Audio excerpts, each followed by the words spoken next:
So does your teenager ever complain about not being good enough? Maybe not smart enough, not athletic enough, or not pretty enough? Do they ever feel like their life is boring compared to other kids their age? Or do they feel like they're jealous of what other people have? Well, today we're going to explore how upward social comparison can create anxiety for your teenager. And then I'm going to share a story that will illustrate a way that you can combat or create a line of defense for this. So let's get started.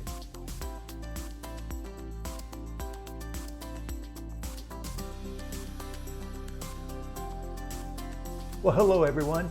My name is Jim White and I'm an author, coach, and the founder of the Family Enrichment Academy. But more importantly, I'm a parent just like you. My wife and I, we've raised 6 children into and through those teenage years, so we've been there as well. Well, today we're going to be talking about anxiety and how social or upward social comparison creates anxiety for your teenager. And I got a little strategy that you can put into place that may help to combat that some. So any parent will tell you that there's a growing epidemic of anxiety with our teenagers today. They are constantly comparing themselves to other teens that seem smarter, more athletic, more capable, and they have more stuff. And this is what I'm talking about when I say this idea of upward social comparison. Now, some of you might say, well, this kind of comparison has been going on since the beginning of time, which is true. So why is it so different today for today's teen than it was, say, for us or our generation when we were teenagers?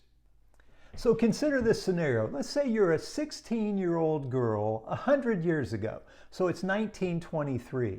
The question is, who do you compare yourself to? Well, the town that you live in, there's only 6 other teenagers in the whole town and 4 of them are boys.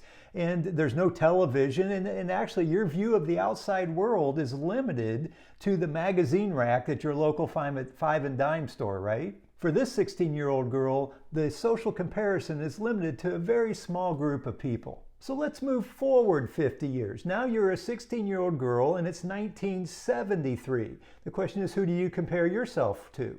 Well, in this case, and let's say you lived in a mid-sized city, in the suburbs of a mid-sized city.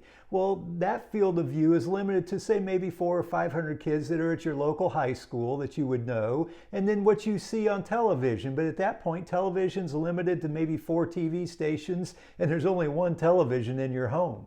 So in this case, the opportunity for upward social comparison is a little bit greater, but it's still limited to a relatively small group of people, and they're also very similar people. So now you're a 16-year-old girl in 2023. Your opportunity for social comparison has just exploded, right? You have access to literally millions of teenagers on social media. And the other thing that makes it a little bit more tough is the idea that social media, that allows you to create a picture of a life that's really bigger and better than it might really be. So via social media, your teenager has watched kids from around the world open those acceptance letters from the school that they didn't get into. Or they've watched that prom proposal that was so much better than the one they got or the one that they gave. Or they have seen that video from that party that they weren't invited to. See, all of this just amps up those feelings of not being good enough or not belonging, which then amps up that anxiety for your teenager. So what can you do to help combat this growing anxiety? So one of the best lines of defense for your teenager's anxiety is a strong connection to you and your family. You see, the next time your teen's starting to feel left out or like they aren't good enough, this connection is going to provide them with a sense of safety and remind them that they are loved unconditionally. You see, connection is the key. So here's the story I promised you. One of the best ways to build connection is through a shared experience. And one spring break trip, my wife and my youngest daughter created a connection through a shared experience by facing a fear together. This challenge has come to be known in our family as the swing of death. So what this was, it was an amusement park ride. And again, we were on a spring break trip and my wife and youngest daughter rode this ride together. And what it was, it's a swing where they strap in up to 3 people and then they take the swing and they pull it up. There's a cable that pulls it up what appears to be several hundred feet. And then there's a countdown and then they release this cable and the riders, they come plummeting back down to earth. So this shared experience involved my wife and my daughter facing that fear together, being courageous, being vulnerable, and the exhilaration of riding this ride together. Now this became an experience that my daughter could go back to. Maybe later on she's feeling some peer pressure, but what she could do is she can go back and relate to that courage that she felt in facing that fear, and also the idea that my wife was always right there at her side as she went through this.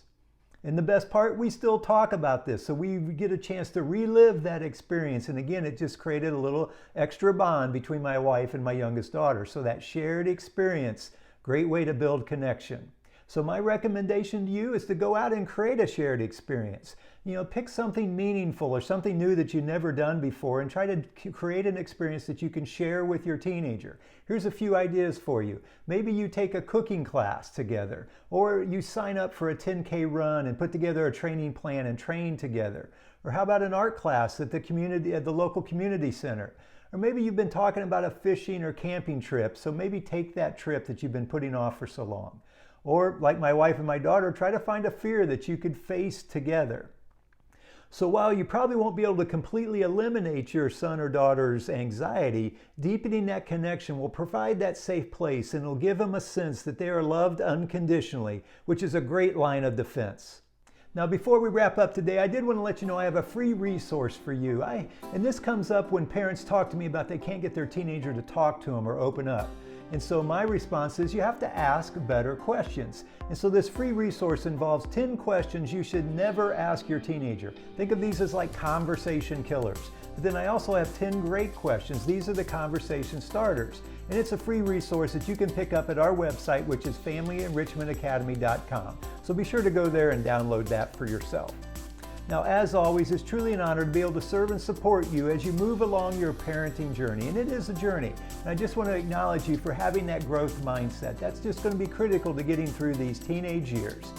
Until next time, remember, a change in perspective changes everything.